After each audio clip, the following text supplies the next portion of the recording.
नमस्कार। दोपहर समाचार में आपका स्वागत है।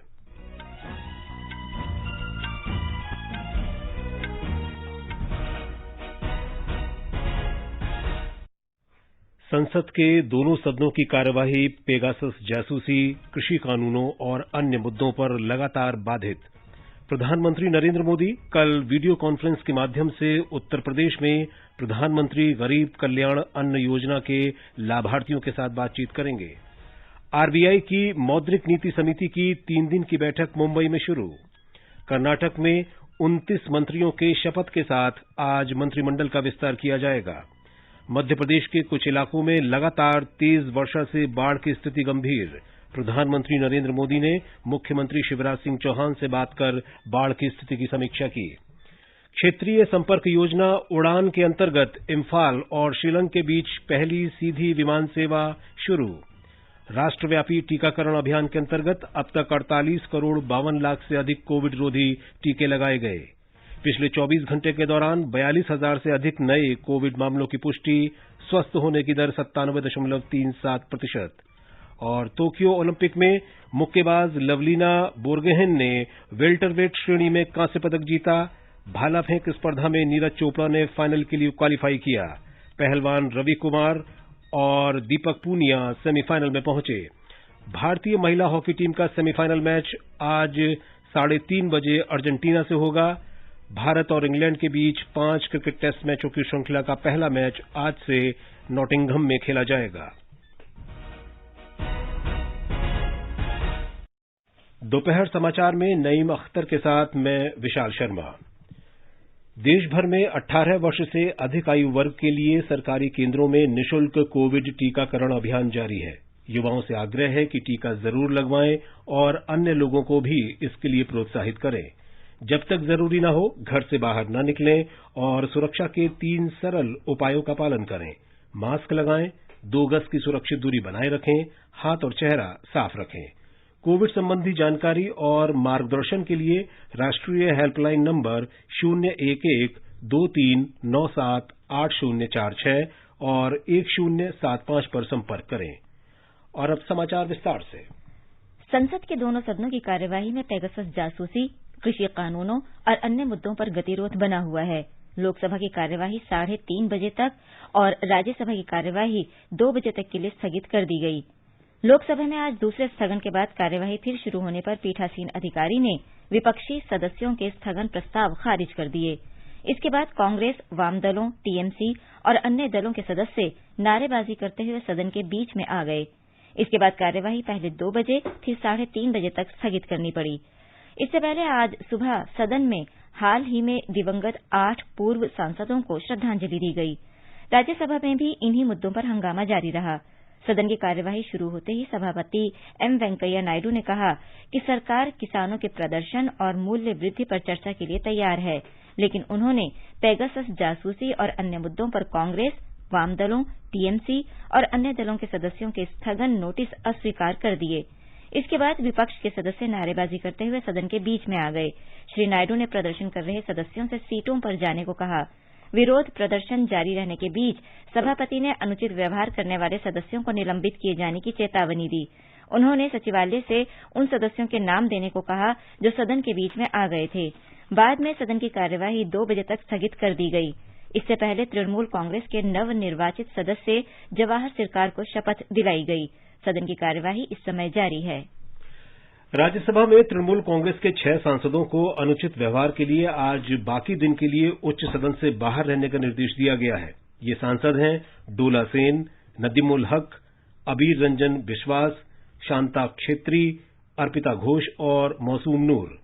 सदन के बीच में आने, तख्तियां दिखाने और आसन की अवज्ञा करने पर नियम 255 के तहत ये कार्रवाई की गई है। इससे पहले जब दिन में सदन की कार्रवाई शुरू हुई तो सभापति एम वेंकैया नायडू ने पेगासस जासूसी और अन्य मुद्दों पर कांग्रेस, वाम दलों, टीएमसी और अन्य दलों के सदस्यों के स्थगन नोटिस अस्वीकार कर दिए।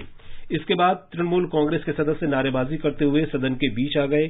श्री नायडू ने प्रदर्शन कर रहे सदस्यों से अपनी सीटों पर जाने को कहा। विरोध प्रदर्शन जारी रहने के बीच सभापति ने सचिवालय से उन सदस्यों के नाम देने को कहा जो सदन के बीच में आ गए थे। प्रधानमंत्री नरेंद्र मोदी कल वीडियो कॉन्फ्रेंस के जरिए दिन में 1 बजे उत्तर प्रदेश में प्रधानमंत्री गरीब कल्याण अन्न योजना के लाभार्थियों के साथ बातचीत करेंगे। मुख्यमंत्री योगी आदित्यनाथ भी इस अवसर पर मौजूद रहेंगे। उत्तर प्रदेश 5 अगस्त 2021 को प्रधानमंत्री गरीब कल्याण योजना दिवस के रूप में मनाएगा। राज्य में बड़े पैमाने पर जागरूकता कार्यक्रम शुरू किए जाएंगे ताकि ये सुनिश्चित किया जा सके कि इस कार्यक्रम का लाभ लेने से कोई लाभार्थी बच न सके। राज्य के करीब 15 करोड़ लाभार्थियों को प्रधानमंत्री गरीब कल्याण अन्न योजना के माध्यम से मुफ्त राशन मिल रहा है। राज्य में करीब 80,000 उचित दर की दुकानें इस कार्यक्रम के लाभार्थियों को अनाज वितरित कर रही हैं। भारतीय रिजर्व बैंक आरबीआई की मौद्रिक नीति समिति की 3 दिन की बैठक आज मुंबई में शुरू हुई। ये समिति प्रमुख नीतिगत दरों के बारे में फैसला लेगी। रिजर्व बैंक 6 अगस्त को द्विमासिक मौद्रिक नीति समीक्षा की घोषणा करेगा। प्रमुख नीतिगत ब्याज दरों में यथास्थिति बने रहने की संभावना है। माना जा रहा है कि रिजर्व बैंक मौद्रिक नीति के बारे में कोई निर्णायक कार्रवाई करने से पहले कुछ और समय तक बृहत आर्थिक स्थिति पर नजर रखेगा।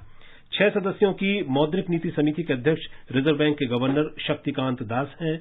ये समिति प्रमुख नीतिगत ब्याज दरों के बारे में भी फैसला करती है। पिछली बार समिति ने मुद्रास्फीति पर चिंता प्रकट करते हुए ब्याज दरों को यथावत बनाए रखा था। मौद्रिक नीति समिति की जून की बैठक के बाद रिजर्व बैंक ने नीतिगत ब्याज दर को 4% पर यथावत रखा था।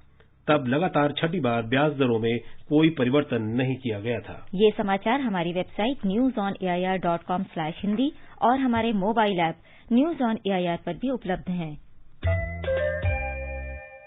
चलो मिलकर एक शुरुआत करें, चलो एक फैसला आज करें, मास्क नहीं तो टोकेंगे, कोरोना को रोकेंगे, चलो एक इरादा करते हैं, चलो कुछ वादा करते हैं, मास्क नहीं तो टोकेंगे, कोरोना को रोकेंगे। दोपहर समाचार में आपका फिर स्वागत है। कर्नाटक के मुख्यमंत्री बसवराज बोम्मई ने जानकारी दी है कि 29 मंत्रियों की शपथ के साथ आज मंत्रिमंडल का विस्तार किया जाएगा। आज सुबह नई दिल्ली से लौटने के बाद उन्होंने कहा कि मंत्रिमंडल में विशेषज्ञों और युवाओं को शामिल किया जाएगा। उन्होंने आगे कहा कि 2023 में चुनाव से पहले सुशासन प्रदान करने और लोगों का विश्वास जीतने के उद्देश्य से मंत्रिमंडल का गठन किया जा रहा है। ब्यौरा हमारे संवाददाता से। आज दोपहर के बाद 29 मंत्रियों को राज्यपाल तावर चंद गहलोत शपथ दिलवाएंगे। मुख्यमंत्री जी ने बताया है कि कुछ वरिष्ठ विधायक जो येडियुरप्पा के मंत्रिमंडल के सदस्य थे, उन्हें इस बार पार्टी संबंधी काम सौंपा जाएगा। एक महिला विधायक को मंत्री बनाया जाएगा। इस बार किसी को भी डिप्टी सीएम का पद नहीं दिया गया है। पिछले मंत्रिमंडल में 3 डिप्टी सीएम थे। बोम्मई जी ने कहा है कि येडियुरप्पा के बेटे विजेंद्र को भी मंत्रिमंडल में नहीं स्थान दिया गया है। 4 स्थान न भरने की वजह पूछने पर मुख्यमंत्री जी ने कहा कि अगले चरण में ये खाली स्थान भरे जाएंगे। सुधींद्र, आकाशवाणी समाचार, बेंगलुरु। सरकार ने रक्षा उपकरणों के घरेलू विनिर्माण को प्रोत्साहन देने और आयात पर निर्भरता कम करने के लिए अनेक नीतिगत प्रयास और सुधार किए हैं। रक्षा राज्य मंत्री अजय भट्ट ने आज लोकसभा में लिखित उत्तर में ये जानकारी दी। श्री भट्ट ने कहा कि इस वित्त वर्ष में घरेलू खरीद के लिए आवंटन बढ़ाया गया है। उन्होंने कहा कि 71,000 करोड़ रुपए से अधिक की योजना बनाई गई है, जो सेना के आधुनिकीकरण के लिए आवंटित कुल राशि से 64% अधिक है। सरकार निर्वाचन आयोग के उस प्रस्ताव पर विचार कर रही है जिसमें मतदाता सूची को आधार इकोसिस्टम से जोड़ा जाए ताकि एक ही व्यक्ति के विभिन्न स्थानों पर अलग अलग नामांकनों को रोका जा सके। लोकसभा में एक लिखित उत्तर में कानून और न्याय मंत्री किरेन रिजिजू ने कहा कि हाल के दिनों में विधि आयोग द्वारा चुनाव सुधारों के मुद्दे की पूरी तरह से जांच की गई थी। सरकार ने सांसद स्थानीय क्षेत्र विकास योजना की सभी बकाया किस्तें जारी करने का फैसला किया है, लेकिन इसके लिए योजना के दिशा निर्देशों के अनुसार जिलाधिकारियों से पात्रता दस्तावेज जमा कराने होंगे और निर्धारित मानदंड पूरे करने होंगे।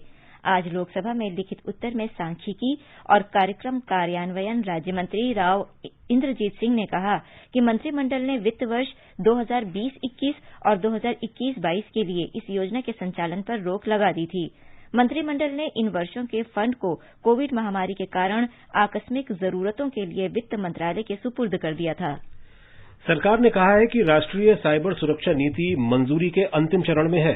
लोकसभा में आज एक लिखित उत्तर में रक्षा राज्य मंत्री अजय भट्ट ने बताया कि सरकार ने साइबर खतरों को कम करने के लिए रक्षा साइबर एजेंसी की स्थापना के प्रस्ताव को मंजूरी दे दी है। उन्होंने कहा कि तीनों सेवाओं ने अपने अपने साइबर आपात प्रतिक्रिया दल बना लिए हैं।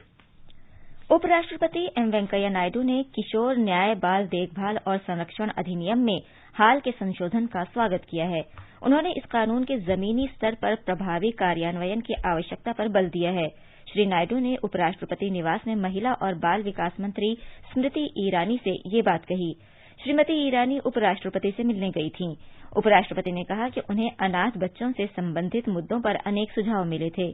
श्रीमती ईरानी ने हाल ही में राज्यसभा में पारित किशोर न्याय बाल देखभाल और संरक्षण संशोधन विधेयक 2021 की प्रमुख विशेषताओं के बारे में उपराष्ट्रपति को जानकारी दी। भारतीय जनता पार्टी ने राष्ट्रीय बाल संरक्षण अधिकार आयोग से कांग्रेस के वरिष्ठ नेता राहुल गांधी के खिलाफ पोक्सो अधिनियम के अंतर्गत कार्रवाई करने और उन्हें नोटिस जारी करने को कहा है। भाजपा के प्रवक्ता संबित पात्रा ने नई दिल्ली में कहा कि श्री गांधी का ट्वीट पोक्सो अधिनियम की धारा 23 और किशोर न्याय देखभाल की धारा 74 तथा बाल संरक्षण अधिनियम का उल्लंघन है। इन नियमों में नाबालिग की पहचान का खुलासा करने पर प्रतिबंध है। श्री गांधी ने कल अनुसूचित जाति की एक 9 वर्षीय बालिका के परिवार का चित्र ट्वीट किया था, जिसके साथ दिल्ली छावनी इलाके में दुष्कर्म हुआ था और बाद में हत्या कर दी गई थी। आगे बढ़ने से पहले मुख्य समाचारों पर एक नजर। संसद के दोनों सदनों की कार्यवाही पेगासस जासूसी, कृषि कानूनों और अन्य मुद्दों पर लगातार बाधित। प्रधानमंत्री नरेंद्र मोदी कल वीडियो कॉन्फ्रेंस के माध्यम से उत्तर प्रदेश में प्रधानमंत्री गरीब कल्याण अन्न योजना के लाभार्थियों के साथ बातचीत करेंगे। आरबीआई की मौद्रिक नीति समिति की 3 दिन की बैठक मुंबई में शुरू। कर्नाटक में 29 मंत्रियों के शपथ के साथ आज मंत्रिमंडल का विस्तार किया जाएगा। मध्य प्रदेश के कुछ इलाकों में लगातार तेज वर्षा से बाढ़ की स्थिति गंभीर। प्रधानमंत्री नरेंद्र मोदी ने मुख्यमंत्री शिवराज सिंह चौहान से बात कर बाढ़ की स्थिति की समीक्षा की। क्षेत्रीय संपर्क योजना उड़ान के अंतर्गत इंफॉल और शिलांग के बीच पहली सीधी विमान सेवा शुरू। राष्ट्रव्यापी टीकाकरण अभियान के अंतर्गत अब तक 48 करोड़ 52 लाख से अधिक कोविड रोधी टीके लगाए गए। पिछले 24 घंटे के दौरान 42,000 से अधिक नए कोविड मामलों की पुष्टि। स्वस्थ होने की दर 97.37%। और टोक्यो ओलंपिक में मुक्केबाज लवलीना बोरगोहेन ने वेल्टरवेट श्रेणी में कांस्य पदक जीता। भाला फेंक स्पर्धा में नीरज चोपड़ा ने फाइनल के लिए क्वालीफाई किया। पहलवान रवि कुमार और दीपक पूनिया सेमीफाइनल में पहुंचे। भारतीय महिला हॉकी टीम का सेमीफाइनल मैच आज 3:30 बजे अर्जेंटीना से होगा और भारत और इंग्लैंड के बीच 5 क्रिकेट टेस्ट मैचों की श्रृंखला का पहला मैच आज से नॉटिंघम में खेला जाएगा। उत्तरी मध्य प्रदेश में लगातार हो रही भारी बारिश से इलाके में बाढ़ की स्थिति गंभीर हो गई है। मुख्यमंत्री शिवराज सिंह चौहान लगातार स्थिति पर नजर रखे हुए हैं। ब्यौरा हमारी संवाददाता से। एनडीआरएफ, एसडीआरएफ, सेना और बीएसएफ ने 240 गांवों के 5,950 लोगों को बचाया है। अधिक लोगों को बचाने का प्रयास किया जा रहा है। वायुसेना के हेलीकॉप्टर भी बचाव और राहत कार्य में लगे हैं। अत्यधिक बारिश और बाढ़ से शिवपुरी, श्योपुर, दतिया, ग्वालियर, भिंड में करीब 1,000 से अधिक गांव प्रभावित हुए हैं। बारिश ने शिवपुरी में संचार व्यवस्था को भी नुकसान पहुंचाया है। इसे बहाल करने के प्रयास किए जा रहे हैं। गृह मंत्री अमित शाह ने मुख्यमंत्री शिवराज सिंह चौहान से बात कर स्थिति की जानकारी ली है। मुख्यमंत्री ने बताया कि केंद्र से राहत कार्यों में हर संभव सहायता मिल रही है। पूजा पीवर्धन, आकाशवाणी समाचार, भोपाल। प्रधानमंत्री नरेंद्र मोदी ने आज मध्य प्रदेश के मुख्यमंत्री शिवराज सिंह चौहान से बात की और राज्य में बाढ़ की स्थिति की समीक्षा की। एक ट्वीट में श्री मोदी ने कहा कि केंद्र सरकार भारी वर्षा और बाढ़ से प्रभावित लोगों की सहायता के लिए मध्य प्रदेश सरकार के साथ मिलकर काम कर रही है। उन्होंने सभी की सुरक्षा और सलामती की कामना की। प्रधानमंत्री ने पश्चिम बंगाल में बांधों से पानी छोड़े जाने के कारण बाढ़ की स्थिति पर मुख्यमंत्री ममता बनर्जी से भी बात की। श्री मोदी ने स्थिति से निपटने के लिए केंद्र की तरफ से हर संभव सहायता का आश्वासन दिया है। उन्होंने प्रभावित क्षेत्रों में लोगों की सुरक्षा और कल्याण के लिए प्रार्थना की है। राजस्थान के कोटा मंडल में कुछ स्थानों पर तेज वर्षा के कारण बाढ़ जैसी स्थिति उत्पन्न हो गई है। इस मंडल के कोटा, बारां, बूंदी और झालावाड़ जिलों में आम जीवन बुरी तरह प्रभावित हुआ है। बारिश के कारण कोटा रेल मंडल के इंदरगढ़, सुमेरगंज, मंडी और अम्बली रेलवे स्टेशनों के बीच रेल यातायात में बाधा आई है। 12 जिले में 100 से अधिक गांवों का जिला मुख्यालय से संपर्क टूट गया है। कई गांव द्वीप बन गए हैं। जिला प्रशासन ने कई स्थानों से 500 से अधिक लोगों को सुरक्षित निकाला है। कोटा और बूंदी जिलों में कई सड़कें भी टूट गई हैं।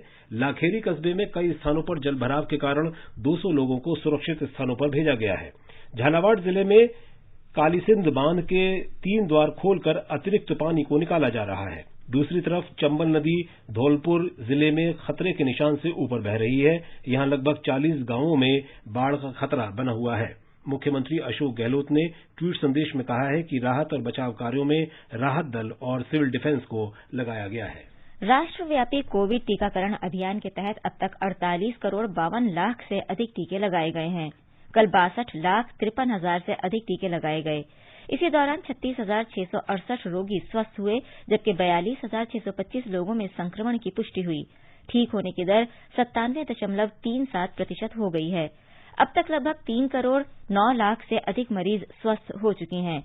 देश में इस समय करीब 4 लाख से अधिक मरीजों का उपचार चल रहा है, जो कुल संक्रमितों का 1.29% है। दैनिक संक्रमण दर 2.31% है। देश में अब तक 47 करोड़ 31 लाख से अधिक कोविड जांच की जा चुकी है। स्वास्थ्य मंत्रालय ने कहा है कि केंद्र ने राज्यों और केंद्र शासित प्रदेशों को अब तक 50 करोड़ 37 हजार कोविड टीके उपलब्ध कराए हैं और 49 लाख 19 हजार टीके जल्द ही उन्हें दे दिए जाएंगे।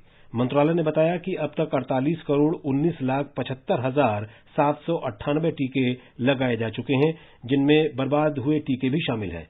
मंत्रालय ने कहा कि 2 करोड़ 60 हजार से अधिक टीके राज्यों और केंद्र शासित प्रदेशों के पास अब भी शेष हैं। केरल सरकार ने आज राज्य विधानसभा में संशोधित कोविड लॉकडाउन दिशा निर्देशों की घोषणा की है। वर्तमान परीक्षण सकारात्मकता दर पद्धति के अलावा प्रति 1,000 लोगों पर कोविड मामलों की संख्या के आधार पर कोविड प्रतिबंध लगाने का निर्णय लिया गया है। दुकानें और व्यावसायिक प्रतिष्ठान सप्ताह में 6 दिन रात 9 बजे तक खुले रहेंगे। शादी और अंतिम संस्कार समारोह में केवल 20 लोगों को ही जाने की अनुमति होगी। इस बीच केरल में कल 23,676 नए कोविड मामलों की पुष्टि हुई। इस समय राज्य में कोविड के 1,73,000 से अधिक सक्रिय मामले हैं। चीन ने नए डेल्टा वेरिएंट के कारण वुहान में उड़ानें और रेलगाड़ियों की आवाजाही बंद कर दी है। पेशेवर बास्केटबॉल लीग खेलों को रद्द कर दिया गया है और बड़े पैमाने पर कोरोना जांच कराने की घोषणा की है। वर्ष 2019 में वुहान में डेल्टा वेरिएंट का पता नहीं चल पाया था। डेल्टा वेरिएंट के अभी करीब 100 मामले हैं। चीन के 35 से अधिक शहरों में डेल्टा वेरिएंट फैलने की पुष्टि हुई है। कोविड संबंधी राष्ट्रीय हेल्पलाइन नंबर हमारी वेबसाइट newsonair.gov.in पर उपलब्ध हैं। क्षेत्रीय संपर्क योजना उड़े देश का आम नागरिक उड़ान के अंतर्गत इंफॉल और शिलंग के बीच पहली सीधी विमान सेवा कल शुरू हुई। मणिपुर और मेघालय की राजधानियों के बीच विमान संपर्क इस क्षेत्र के लोगों की लंबे समय से मांग थी।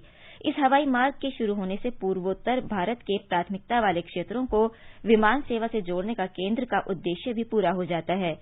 इससे पहले इंफॉल को शिलंग पहुंचने के लिए लोगों को सड़क मार्ग से 12 घंटे की यात्रा करनी पड़ती थी या उन्हें विमान से गुवाहाटी में लोकप्रिय गोपीनाथ बोरदोलोई अंतर्राष्ट्रीय हवाई अड्डे आना पड़ता था और बाद में बस से शिलोंग जाना पड़ता था।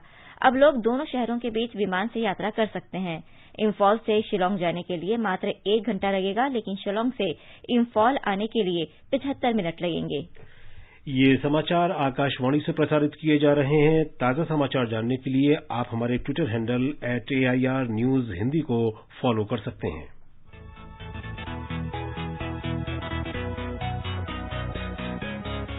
दुनिया रंग बिरंगी, खट्टे मीठे रसीले समाचारों का सतरंगी खजाना आकाशवाणी पर। खबरें होंगी हटकर, जानेंगे कुछ अलग, हंसेंगे खुलकर, करेंगे सजग।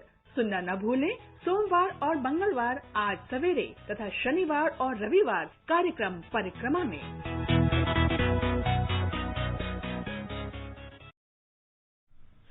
ये आकाशवाणी है। राष्ट्रपति रामनाथ कोविंद ने कहा है कि भारत की सेना राष्ट्र की सर्वाधिक सम्मानित संस्थाओं में शामिल है। उन्होंने आज तमिलनाडु के वेलिंगटन में रक्षा सेवा स्टाफ कॉलेज में 77वें स्टाफ कोर्स के अधिकारियों को संबोधित किया। राष्ट्रपति ने कहा कि सेना ने अपने अथक प्रयासों और सर्वोच्च बलिदान के जरिए नागरिकों से सम्मान प्राप्त किया है। उन्होंने कहा कि सेना ने युद्ध और शांतिकाल के दौरान राष्ट्र की अमूल्य सेवा की है। The armed forces have earned the regard of the fellow citizens by untiring efforts and great sacrifices. They have rendered invaluable services to the nation during the times of war and peace. They have discharged their duties with dedication and courage while facing internal and external security challenges and in times of natural calamities. राष्ट्रपति ने कहा कि राष्ट्र चुनौतीपूर्ण समय से गुजर रहा है क्योंकि भौगोलिक, रणनीतिक और राजनीतिक परिस्थितियों ने सुरक्षा स्थिति को जटिल बना दिया है। उन्होंने कहा कि कम तीव्रता वाले संघर्षों, आतंकवाद से निपटने की कार्रवाई और अन्य समस्याओं ने अनेक चुनौतियां पैदा की हैं। In these changing times, we have to think of new ways to secure our national interests and ensure our national security. This would require a fresh approach. I am told that during the staff course, you will be given comprehensive inputs to help you understand the changing dynamics. With an understanding of the larger picture, और अब Tokyo Olympic की खबरों के साथ हैं खेल desk से आनंद श्रीवास्तव।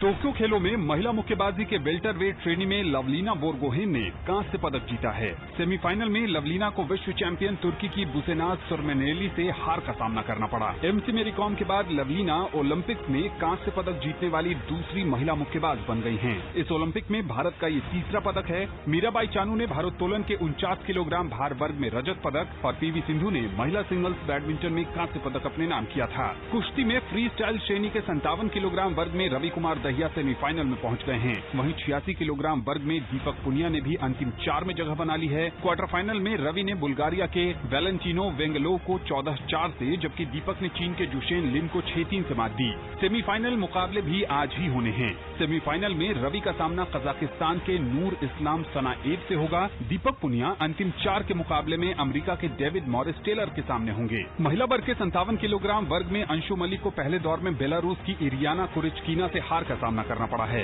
अगर इरियाना फाइनल में जगह बनाती हैं तो अंशु को रेपेशाज के जरिए पदक जीतने का एक और मौका मिलेगा। भाला फेंक स्पर्धा में नीरज चोपड़ा ने फाइनल के लिए क्वालिफाई कर लिया है। क्वालिफाइंग में अपने पहले ही थ्रो में 86.65 मीटर की दूरी तय कर उन्होंने फाइनल में जगह बनाई। इसी स्पर्धा में शिवपाल सिंह फाइनल में जगह नहीं बना सके। फाइनल 7 अगस्त को होगा। महिला हॉकी में नीदरलैंड्स ने फाइनल में जगह बना ली है। पहले सेमीफाइनल में नीदरलैंड्स ने ब्रिटेन को 5-1 से करारी शिकस्त दी। दूसरे सेमीफाइनल में दिन में 3:30 बजे भारतीय टीम का मुकाबला अर्जेंटीना से होगा। इस मैच का आंखों देखा हाल आकाशवाणी के FM रेनबो और अतिरिक्त मीटरों से प्रसारित किया जाएगा। राष्ट्रपति रामनाथ कोविंद, उपराष्ट्रपति एम वेंकैया नायडू, प्रधानमंत्री नरेंद्र मोदी और खेल मंत्री अनुराग ठाकुर ने बॉक्सर लवलीना बोरगोहेन को टोक्यो ओलंपिक में कांस्य पदक जीतने पर बधाई दी है। राष्ट्रपति रामनाथ कोविंद ने एक ट्वीट में कहा कि उनकी कड़ी मेहनत और दृढ़ संकल्प ने देश को गौरवान्वित किया है। श्री कोविंद ने कहा कि लवलीना की इस सफलता से युवाओं, विशेषकर महिलाओं को प्रेरणा मिलेगी। उपराष्ट्रपति एम वेंकैया नायडू ने एक ट्वीट में कहा कि लवलीना पर पूरे देश को गर्व है और उन्होंने लवलीना के उज्जवल भविष्य की कामना की। प्रधानमंत्री नरेंद्र मोदी ने लवलीना से बात की और उन्हें टोक्यो ओलंपिक में कांस्य पदक जीतने पर बधाई दी है। प्रधानमंत्री ने कहा कि उनकी जीत हमारी नारी शक्ति की प्रतिभा और दृढ़ता का प्रमाण है। श्री मोदी ने यह भी कहा कि लवलीना की सफलता प्रत्येक भारतीय, विशेष रूप से असम और पूर्वोत्तर के लिए असीम गौरव का विषय है। खेल मंत्री अनुराग ठाकुर ने कहा है कि लवलीना ने अच्छा प्रदर्शन किया है। श्री ठाकुर ने कहा कि लवलीना की इस उपलब्धि पर भारत को गर्व है। एक और भारत की बेटी ने शानदार प्रदर्शन किया है। अब तक के 3 मेडल और तीनों ही भारत की बेटियों के नाम। लवलीना का पहला ओलंपिक था, लेकिन उसके बावजूद शानदार उन्होंने अपना प्रदर्शन किया। अपना अच्छा प्रदर्शन कर भारत के लिए एक और कांस्य पदक जीता है। मैं सभी देशवासियों की ओर से, भारत सरकार की ओर से उनको बहुत बहुत बधाई और शुभकामनाएं देता हूं। भारत और इंग्लैंड के बीच 5 क्रिकेट टेस्ट मैचों की श्रृंखला का पहला मैच आज से नॉटिंघम में खेला जाएगा। मैच दिन में 3:30 बजे से होगा। भारतीय टीम इस वक्त चोटिल खिलाड़ी समस्या से जूझ रही है और इसी वजह से अब तक पहले मैच में उतरने वाले अंतिम 11 का फैसला नहीं किया जा सका है। स्वतंत्रता दिवस के उपलक्ष्य में आरंभ श्रृंखला में हम उन क्षेत्रों के बारे में जानकारी दे रहे हैं जिनका देश के नागरिकों के जीवन पर महत्वपूर्ण प्रभाव पड़ा है। इस श्रृंखला के अंतर्गत आज हम किसानों के कल्याण और कृषि के बारे में एक रिपोर्ट प्रस्तुत कर रहे हैं। प्रधानमंत्री नरेंद्र मोदी ने किसानों और कृषि पर विशेष ध्यान केंद्रित किया है और ये क्षेत्र सरकार की सर्वोच्च प्राथमिकता में है। पिछले वर्ष 15 दिसंबर को गुजरात के कच्छ में कई विकास परियोजनाओं का शुभारंभ करते हुए प्रधानमंत्री नरेंद्र मोदी ने कहा था कि किसानों का कल्याण सरकार की सर्वोच्च प्राथमिकता है। किसानों का हित पहले दिन से हमारी सरकार की सर्वोच्च प्राथमिकताओं में से एक रहा है। खेती पर किसानों का खर्च कम हो, उन्हें नए नए विकल्प मिले, उनकी आय बढ़े, किसानों की मुश्किलें कम हो, इसके लिए हमने निरंतर काम किया। और अब आज का संस्कृति संदेश समर्पित है प्रसिद्ध गायक और निर्देशक किशोर कुमार को। ऐसे कई कलाकार होते हैं जो किसी एक फन के माहिर होते हैं, लेकिन ऐसे कम ही लोग होते हैं जो जिंदगी के हर मुकाबले में खुद को हर फन मौला साबित कर देते हैं। फिल्मी दुनिया के एक ऐसे ही कलाकार थे किशोर कुमार, जिनकी आज जयंती है। 4 अगस्त 1929 को मध्य प्रदेश में खंडवा में जन्मे किशोर कुमार पार्श्व गायन के क्षेत्र में उस समय उतरे जब मोहम्मद रफी, मुकेश, तलत महमूद और मन्ना डे जैसे दिग्गज गायकों का बोलबाला था। लेकिन प्रतिभा के धनी किशोर कुमार ने अपनी मेहनत के बूते पर वह मुकाम हासिल किया जो सभी को नसीब नहीं होता। एक अभिनेता के रूप में किशोर कुमार ने सबसे पहले 1946 में आई फिल्म शिकारी में काम किया। उन्हें पहली बार गाने का मौका मिला 1948 में बनी फिल्म जिद्दी में। 1951 में उन्होंने फिल्म आंदोलन में हीरो के रूप में काम किया। 1958 में बनी चलती का नाम गाड़ी, इसमें किशोर कुमार ने अपने दोनों भाइयों के साथ मिलकर काम किया और फिल्म की अभिनेत्री थी मधुबाला। ये भी मजेदार बात है कि किशोर कुमार की शुरू की कई फिल्मों में मोहम्मद रफी ने किशोर कुमार के लिए कई गाने गाए थे। बाद में एस.डी. बर्मन ने किशोर कुमार को अपने संगीत निर्देशन में कई गीत गाने का मौका दिया। इसी कड़ी में आर.डी. बर्मन की संगीत निर्देशन में भी किशोर कुमार ने कई सदाबहार गाने गाए।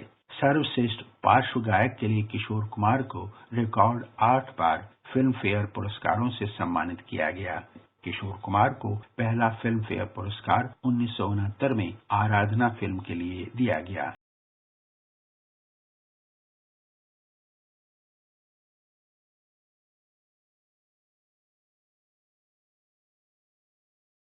किशोर कुमार की खासियत ये थी कि उन्होंने देवानंद से लेकर राजेश खन्ना, अमिताभ बच्चन तक सभी बड़े कलाकारों के लिए अपनी आवाज दी। किशोर कुमार ने 81 फिल्मों में अभिनय किया और 18 फिल्मों का निर्देशन भी किया। फिल्म पड़ोसन में उन्होंने जिस मस्त मौला आदमी के किरदार को निभाया था, वही किरदार वे जिंदगी भर अपनी असल जिंदगी में